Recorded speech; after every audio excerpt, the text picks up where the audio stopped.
2012 was one of the safest years since 1945 as far as the number of aviation accidents are concerned. The agency recorded a total of 23 fatal airliner accidents, resulting in about 475 fatalities and 36 ground fatalities. But both of those figures are really much lower than the 10-year average of 34 accidents and 773 fatalities with that 10-year average. I know that we've been hearing about the history of Asiana Airlines, like you said, one of South Korea's two major carriers, the other one being Korean Air. And there's been about a handful, about half a dozen crashes since the airline was founded back in 1988.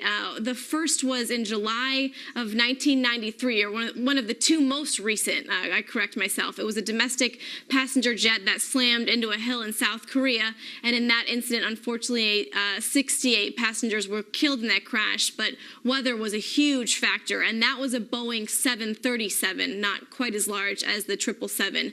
And if you fast forward to July of 2011, two fatalities when one of their passenger flights, a cargo plane, crashed into the waters off the coast of southern Korea.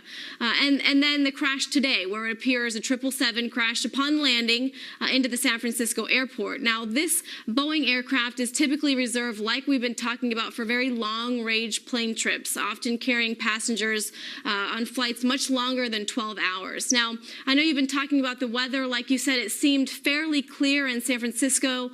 Some clouds in the sky around the time of the crash with temperatures around 65 degrees. But for those who have flown in and out of this airport, no reports of heavy fog or big gusts of wind. So we're certainly waiting for more information from the NTSB. They are holding a press conference. Hopefully, we're just moments away. They initially had it scheduled for 5:30 Eastern Time at Reagan Airport. So we will continue